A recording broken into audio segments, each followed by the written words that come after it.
everyone. Welcome to Chat with Sandy and Karen. I am here with two of my best friends, two awesome women, Anissa Jones and Sandy Bansal, and we are just having a chat today. Let me do this little message here. Sandy, do you want to just say hey to the folks? Hello, everyone. Nice to, hear you listening to us. I don't know. It's quite late for me today. It's dark, it's cold, ready for bed. Awesome. Well, that's it's so different. See, normally we're in two continents, but today we added a third. So Anissa, tell us what continent are you from? I am. So I'll just say waterme, everybody. And I am in Australia. It is 7 a.m. So caffeine is highly rated at this time of the morning. And I am in the middle of many things in life, including moving house. Yes. Wow. Awesome. Anissa, what are you drinking? Black coffee, because I haven't got any milk at the moment. Well, I think that time of the morning you need all the caffeine, right? Yes. Thank you so much for joining us at this hour. So will this mean you're going to be an empty nester? Yes. I'm so excited. It's 27 years in the making. Trust me, it's a good thing.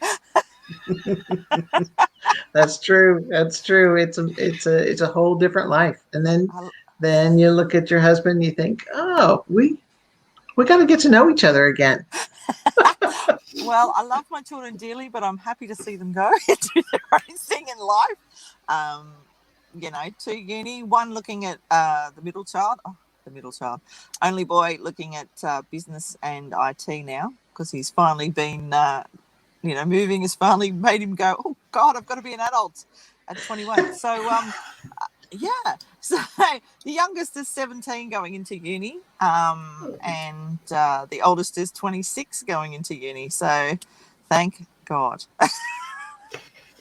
Awesome. So the years are different, are they, in Australia compared to, I don't know, is it the USA the same? Because for us, it's usually September start till the following June. That's our year. Yeah, no, we start in late January, early February, depending on the calendar. Could you try again? Oh, yes, I love Siri. Hi, Siri. I'm not sure I understand. I could. No, I'm not going to. We have holiday. We start our school from maybe around the 1st of February, and we go all the way through till about a week before Christmas.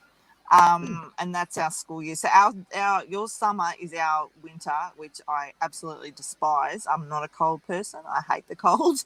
But our summers are pretty good, minus any bushfires. But east coast of Australia is down on bushfires this year, thank God.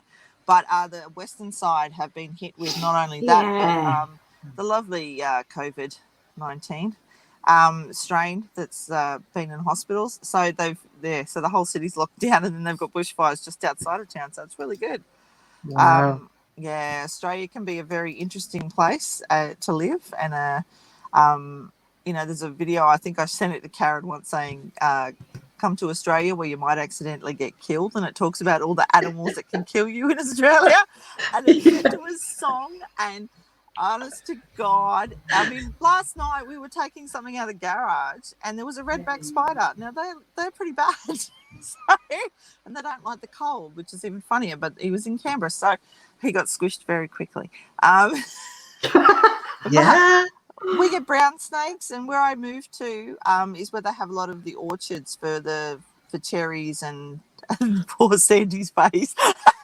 They have brown snakes. And brown snakes, we have I think out of the top 10 lethal snakes, I think we have 8 in Australia. Yeah, we're pretty. It's a lethal country to come to. I don't know. I'm just saying. we got Wow. we got jellyfish that'll get you. We got stingrays. We've got stonefish, spiders, snakes.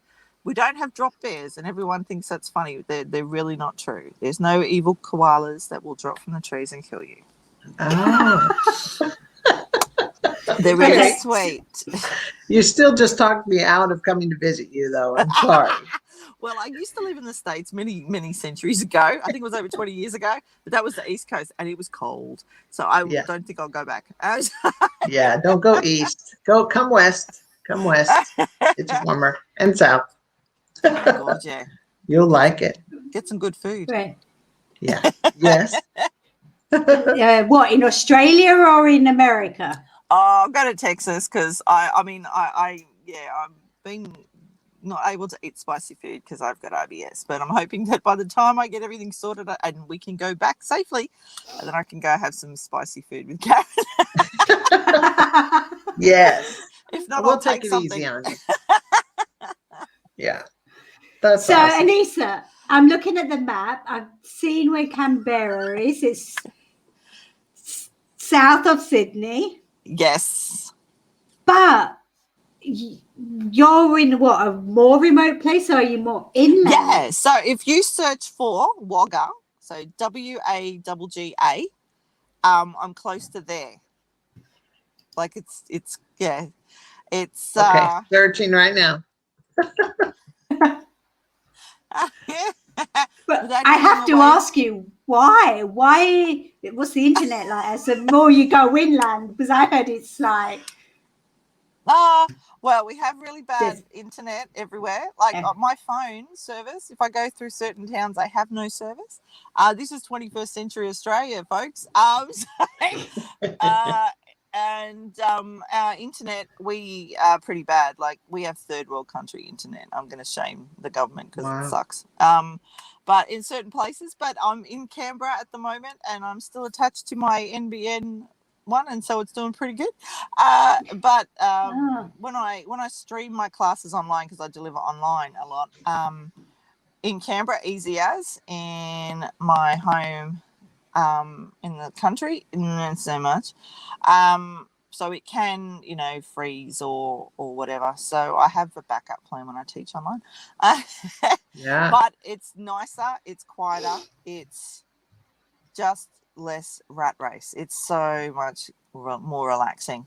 And and it's just, I needed to do that because I think Canberra's, even though everyone says, Sydney's pretty rat race, and I'm from Sydney, Canberra, because it's where all the politicians visit. I made that clear to everybody. They visit. They don't live here.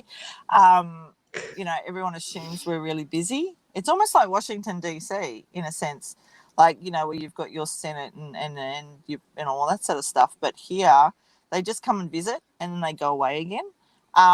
And then we are all in the news of, in Canberra, this has happened, in Canberra. And so we get a lot of slack. And I'll be thankful that I don't have to put up with that in about 6 hours. That's So awesome. you're having a big house party, field party. Oh, can't wait. Can't wait. If we With could light fireworks, I would, but we can't. They're illegal. So, Yeah. it sucks. But you But can I would- invite all those spiders and the snakes and everyone. Mice. You'll have mice. There's a mice plague heading our way too, so it's even better. It's like, it's almost biblical. It's like Australia's been caught in this biblical time warp. We've had, Oh my gosh. seriously, I love this country, but oh my God, there's some crazy things that go on here. But yeah, snakes aren't too bad. Snakes aren't too bad unless you're in the orchards just down the road. But you can climb the ladder and then look down and there'll be a brown snake on the ground. So yeah, no. Yeah. Wow. And a lady caught she went into her pajama drawer the other day and put her hand on something, went, that doesn't feel right. Anyway, she called out the snake catcher. It was a red belly black, which is venomous as well. So it was because of the bushfires. They're all coming into the houses to survive. Yeah. And and she actually touched it and it moved slightly. So she figured it was alive. But yeah, no. No. Not snakes in the house. No, thank you. No, thank you. You know, as a kid, I used to watch Neighbours and love the program. Always wanted to go to Australia. But you know what? I don't need to go. Well, us in New Zealand are doing pretty good in the COVID stakes, so you might want to just to escape for a little while. No, it's not bad. It's just you just got to be very aware of the animals that are around. But there's some, the politicians are far more dangerous, I think, at times. Wow. Yeah, that's pretty profound right there. Yeah, I suppose if you're aware of your surroundings, and you don't have a lot of things stacked up and places for them to hide, I suppose it'd be all right. Yeah. My garage would not be a good place because I have way too much stuff in there. So I don't think I could live there. But maybe visit one of those big cities, the big cities that scare all the critters away. You'd be fine, I promise. Okay. You'll come back Maybe with a if they ever tan. let us cruise again, we'll take a cruise down there. Oh, yeah, no, it's just That's no yeah. snakes on a cruise, right? Well, there was a movie on a Snakes on a Plane. They might make a sequel. Snakes on a Cruise. No. Yeah, no. Snakes on a cruise. That's terrible. Terrible thought. I mean, Okay, so let's talk education other than critter education. So tell us what are you doing? What are you doing? What are you teaching? well, many things. Currently I'm working for TAFE New South Wales, which is a vocational education provider, and I deliver online the Diploma of Aboriginal Studies for 2 classes now. So we've got 2 cohorts running different nights. So I teach 4 nights a week at the moment. And I'm possibly going into the iProud program, which is to get Aboriginal and Torres Strait Islander people into the police force and give them the literacy and numeracy supports. And what I should have said earlier is that my mob are Boorooberongal Darug from the Hawkesbury River in New South Wales. So I have a bit of knowledge on that, not as much as some people, my elders, but I do have some knowledge. And so I'm passing that on. And then I also have my Google Innovator project, which is Indigenise EDU, which is about upskilling teachers in cultural capabilities, not cultural awareness or integrity, but in capabilities to make them more capable of delivering curriculum that is more First Nations people friendly. And I'm trying, and it's getting there. But we've just had Invasion Day, otherwise known as Australia Day, and it's been and it's almost like Columbus Day. So for anyone from America listening, we don't sell it. Aboriginal people, no.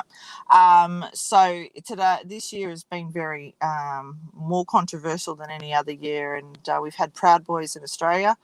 We've had going to the peaceful rallies and trying to incite fights. We've had people walking through in colonial garb, British naval soldiers garb and in the streets. We've had every other year it's been pretty peaceful, but this year was just ridiculous. And it's you get exhausted. It's like it's the first week teachers in Canberra go back, and I'd been at work for 2 weeks in TAFE, but I was exhausted by the next day. I didn't really didn't want to go to work, and because I was too tired and emotionally drained from the whole day. But if the goal is I get one teacher to change the way that they deliver and they're more aware, because Aboriginal people are, if you think about it, everyone has to speak English, everyone has to, communicate in English here. But, we talk Creole, we have Aboriginal English. Some kids, particularly in the top end, can speak 6 languages, and English is their 6th language, and that's after they've got all the dialects in their areas. And, so testing them in English is not always the best way to find out if they're literate and numerate. And a lot of our national testing says, they're at the bottom of the totem pole. And I think it's mainly because of the delivery. We learn through seeing, doing, asking questions, and in Australia, I don't know why, but if you ask questions too much because you want to clarify knowledge, your teachers get a bit cross with you. And I ask too many questions in staff meetings at time, and I've been told, oh no, we'll talk about it. I'm like, no, I want to know why. Like, I want to understand where you're coming from to make an informed decision. Right. And they're like, no, and it's seen as being rude when it's not. And it's just genuinely wanting to understand. And I think there's that cultural divide that needs to be addressed. And, it's kind of ironic coming on here because last week one of our famous Aboriginal actresses and comedians, and she's a playwright, put on Twitter that she was being asked questions from students in schools about a community side of things for Aboriginal people. Now, she didn't name the school, but the school had given an assessment piece and said, go and ask an Aboriginal person. So all the kids were asking her. And, that's 2021. It's, just because someone's famous and they're Aboriginal doesn't mean that they are the be-all, end-all. And what we do say is go to your local group and speak to the elders there. And I think that's even though that's a small thing, that's a huge problem as well in Australia, is that people haven't had that exposure to Aboriginal education or Aboriginal history. It's a very dark topic. Think Jim Crow for Americans. That sort of time frame, very under marginalized, and it's hard to make change, and it's not seeing as many Aboriginal teachers in the systems, and I say systems, whether it's vet or education or university, is because if we don't see us, we can't be us, and we don't get there if we don't get the education that we deserve. So it's really important to upskill the teachers, and it's taken me a year of getting it, fine-tuning it. Yeah. And I've had people from our National Museum do my course. I've had people from 4 different states in Australia come and do it online with me as well. So I started doing face-to-face, and then, COVID hit. So I had to do it all online, and I prefer now to do it all online. I think it's just so much easier. Well, do you reach more people now? Yeah, I think I do, because I had some people from the Queensland University of Technology actually seek me out to run my course as well with them. And so I had to do a 5.5-hour course in 3 hours, which was interesting. But it was really, really good. And, I've moved the one I was supposed to be doing starting the week just gone, I went, no one's going to be fine in the first week of school. So I've moved it a month away, solely to give teachers that time to get into their schools and the new school year. But I get a lot of interest, but I think it's still something that, and I noticed towards the end of the year when our registrations were due, that a lot of people were, because it's accredited or because of this, they wanted to enroll in it. And I think the meaning behind it gets lost when people just go, I need to get accreditation, I'll just do any course. So I think that there needs to be a little bit more of a clear, this is not something that should be taken lightly. The goal is to try and get it into universities and start there, because I think that's where if we can get the new cohort of teachers coming through, then I think there'll be less issues. And because teacher training 20 years ago for me was one semester on Aboriginal education. That was it. In some schools they might get 2 weeks in the classroom on Aboriginal history, and to do it as a comparative. So since Invasion Day colonisation, it's been 250 years roughly, but we've been here for over 60,000 years. So you think about it in the span of a clock, 24 hours, it's an hour. And we're learning about an hour's worth of history that's more important than the 23 hours of history, which is highly relevant. And I think that leads to a lot of the racism and a lot of ignorance and a lot of just trying to think of the word now, stereotyping. So in Australia, you don't have to have very dark skin because they created the White Australia policy, which was breeding out the black. So I take after my mother, who's non-Aboriginal. My son, on the other hand, has got the real thick, wiry hair, the olive skin, and my girls are darker too, whereas I've just got the fairer skin. But it's not about skin; it's about identifying, being connected to your community, and but you still cop it, and sometimes you cop it more. So Yeah. it's not the best, but yeah. So one thing I was going to say, it was something that you mentioned just a moment ago. Oh, we were talking about how the reach is more. Oh, the difference between awareness and upskilling. Mm. What's the difference in that? So cultural awareness is just, making yourself more. It's almost like when you do a workplace health and safety check, if that makes sense, to put it in a context.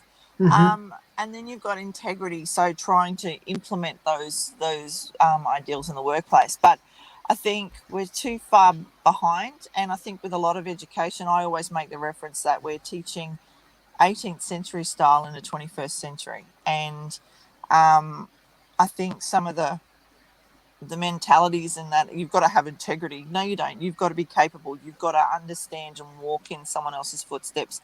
And I think in Canada, I think they had the First Nations people there do a blanket activity in a training session where they kept removing the blankets, and it was so profound, and it really told people about what life was like for First Nations in Canada. And I think I did a similar one with the Australian flag. I put it on Australian flag, the Australian map, and I put it on tape on the floor, and I had the kids be Aboriginal people, and some of them then became the British.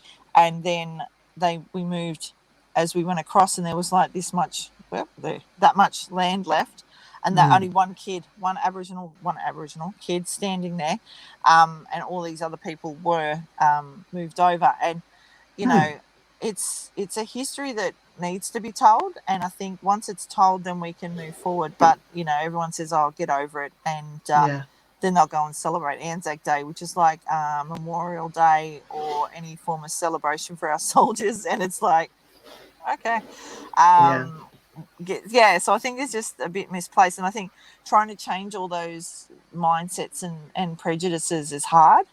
I've had to deal with stuff, and then it's affected me personally, because I'm a type of person, I'll tell the truth and shame the devil. So I'll tell you the truth, and I won't do it in a mean way, but I'll tell you the truth Right. of the country and First Nations experiences, because I worked in a jail as well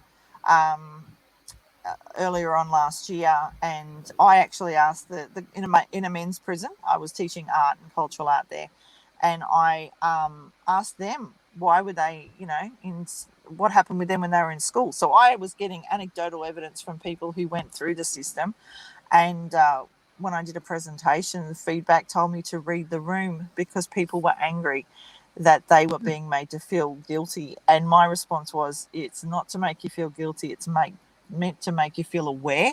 And I think when people start to feel that guilt, then it's mainly because of the actions of themselves, not the actions of anything else. Or I could tell them anything and they'd still feel guilty because of their own behaviours. And so it made me almost quit. And then I had a good friend, shout out to Beck Saunders. I went and told her, and she's not Aboriginal, but her partner and her children are, and she said, don't you dare quit, this is too important. So I felt really bad in myself, thinking, and that's how it goes sometimes here. And I think we've got some amazing Aboriginal educators, amazing Aboriginal people.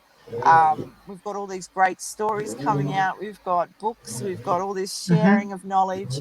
And it's just putting teachers in touch with the relevant communities and who to speak to. Yeah. And I've got a mate who does weaving, and, she's given me prizes for participants.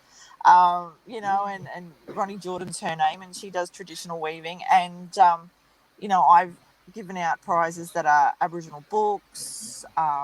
There's a whole pile of things because I want people to understand that we're not just here. We're actually, very smart people in a different Contributing. context. And and there's, we have academic smarts, we have street smarts in the society.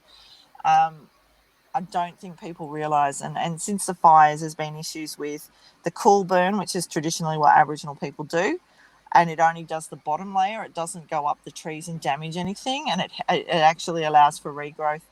And when the fires hit, there was very negative backlash as to, well, why didn't we do traditional burning? So it's still, 21st century, and we're dealing with that 18th century mindset, even in education. So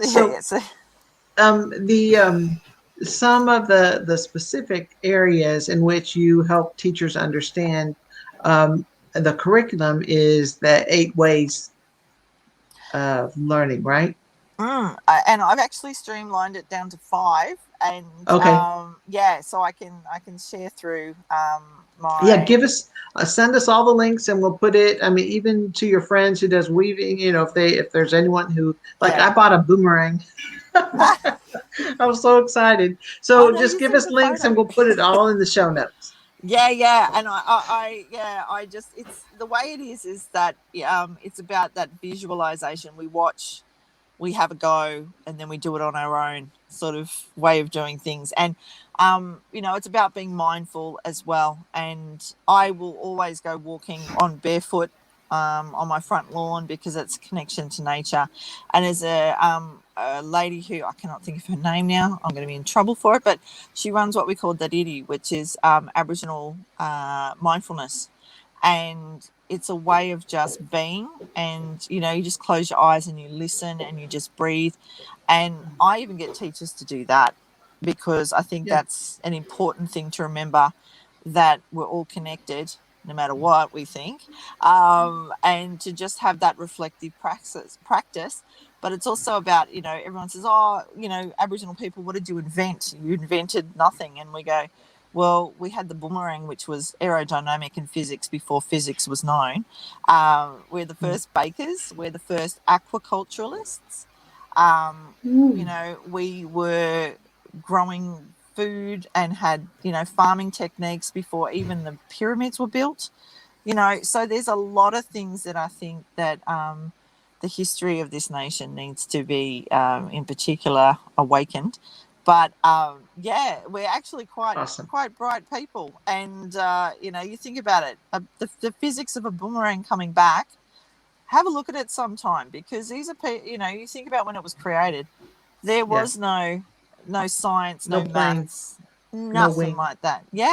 And so it was done, and it's some of the skill behind some of the tools, like the fish traps that they created, were unheard of. And the Boorooberongal fish traps, which is the oldest fish traps in the world, they're in north of where I am right now, so they're north from Canberra, and they are just history that should be embraced and not but people don't know. If they don't know, they're not going to learn about it. So educating people on a lot of stuff across preschool all the way to year 12 in that 5-6 hours is busy, but they come away with a sense of okay, I can apply this in my classroom, because I think that's what teachers want. They want the tips and the tricks, and how, and I know that sounds a bit garish when I'm talking about culture, but they want to know how to do it without offending as well. And some people think that they're offending.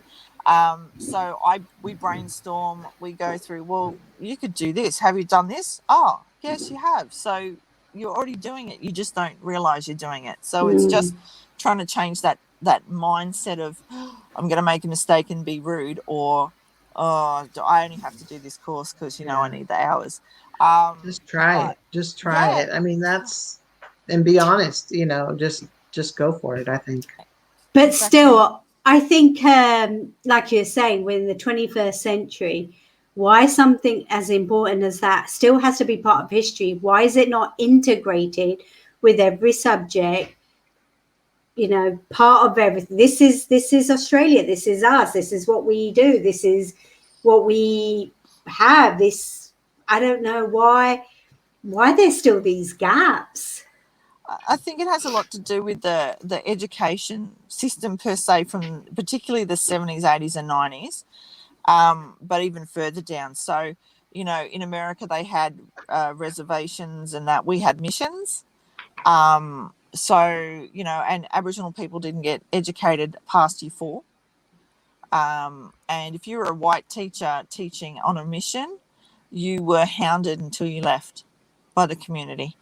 And treated quite badly, because why are you educating Aboriginal people? So there's a great book that I use with my diploma class called Aboriginal Australia by Richard Broome, and it talks about all of that. It's one of the best written books on our history ever, and it's in its 5th edition, so it was re-released 2019, and it tells everything. It's not taking sides. It is completely factual, and I love it for that. And but in this country, I think too, is that people don't want to talk about it, and they just want to get over it sort of mentality. But the policies that were put in place, particularly with the stolen generation and so on, are still impacting people today. It's called intergenerational trauma, and it goes from one generation to the next and so on. So I think until we really address the issues here, and we won't with the current government that we've got, so he's hoping in a couple of years, or maybe I think it's next year, I'm hoping, they go, that we'll have someone who'll be willing to, this is a guy who changed one word in our national anthem and thought he was bigwig. It was young and free. Now it's one and free. You can't be one and free. And I'm sorry, but that anthem was written with the White Australia policy in it. It was actually, some of the words are coming from a White Australia policy, and we're like, no. So it's kind of sad that it hasn't changed. We had the apology, and we just had, what is it today? The 7th. So it's coming up this Saturday, next week, is the anniversary of the apology that one of our former Prime Ministers, Kevin Rudd, did for the stolen generation. He actually won the election based on the fact he was going to apologise. So we'd had a previous Prime Minister who was a real interesting person, very racist policies, very racist everything, and then Kevin Rudd came in and literally within 6 months apologised for stealing. Children as young as 6 weeks old were taken from their parents. So, actually there was one in the bringing them home report, it was 3 weeks old. So, there's a lot of healing that needs to happen. But after that, there's a documentary made after the apology, and nothing has changed since Kevin Rudd did that. And so that's really disheartening as well. And I think until we get, people that are, say, my age, so I'm Gen X. So once we get rid of all the boomers, no offense to anyone who is a boomer, but I think that mentality is more likely to be there than it is in Gen X and Gen Y and Gen Z and millennials and blah, blah, blah. Because they grew up in 1950s Australia, 1960s Australia, where, Aboriginal people lived on the fringes of town, and so they were called fringe dwellers. Wow. So I think once we get rid of the boomers from decision making and policy making in this country, I think we'll start to move forward. But I'm not going to hold my breath. So I'm hoping when my grandson is an adult, because he's 3, that he will be able to say, yeah, everything's changed. But we can. Wow. A grandmother too. I know. I had a child young, and then I finished school. So I I've got like 3 degrees and 2 vet quals, and I'm working on my 3rd vet qual. I'm insane. I'm teaching online, and I'm moving house, and I'm doing another vet qual. I don't know what non-busy life is. So wow, Karen. Yeah, right after. Karen, Anissa's exactly your match in another country. Wow. Well, it's like, what else are we going to do? We got to learn. We got to keep learning, right? That's it. Yeah. Got to keep moving.